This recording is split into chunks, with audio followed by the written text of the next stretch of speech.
এজনে আকৌ সদায় কিমান একেযোৰ কাপোৰকে নিপিন্ধে, কালি পকি পিন্ধিছিলে আজি আকৌ উলিয়াই লৈছে। নাভাবিব দে তেনেকৈ। আচলতে গৰমটো বহুত পৰিছে আৰু কাপোৰযোৰ কটনৰ যে পিন্ধি পিনে ইমানেই আৰামদায়ক লাগে।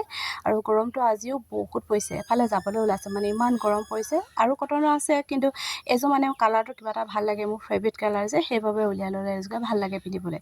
মই ওলাই ল'লোঁ, ওলাই মেলি চোন উলিয়াম বুলি দিছে নে লুকাই আছে। আৰু ককায়েকে মোৰ দীঘল কেঞ্জিডাল পিন্ধাই দিছে, খোলোৱা নামেই নলে মানে সেইটোহে পিন্ধে। আৰু নিচিনা ক্ৰীমটো লগাবলৈ লৈছোঁ, ক্ৰীমটো টেপি টেপি মানে এই অৱস্থা কৰি ৰাখিছে মানে আধা উলিয়াই। কি ক'ম আৰু ইহঁতৰ কথা নহয়। মানে মই ক্ৰীমটো উলিয়াবই নোৱাৰোঁ, সিহে আগতীয়াকৈ ক্ৰীমটো উলিয়াই পিনে ল'ব। তাৰপিছত ফুটটো দিওঁ বুলি ৰৈছোঁ, আনকালে ফুটটো দিব নিদিয়ে, কিন্তু আজি এফালে যাবলগীয়া আছে যে ফুটটো দিবলৈ পাতি দিছে। কিন্তু তথাপিও হিলাই দেখিছেনে কি অৱস্থা কৰি দিছে ফুটটো, মানে বেকাৰ কৰি পেলাইছে। মানে তাক ক্ৰীম লগাব লাগে যে মোক ফুটটো দিব নিদিয়ে মানে। আৰু মই এইফালে জবৰদস্তিকৈ ফুট দি মেলি কাপোৰ পিন্ধি এইফালে ৰেডি কৰি ল'লোঁ তাক। কেনেকুৱা লাগিছে বাৰু জনাবলৈ নাপাহৰিব।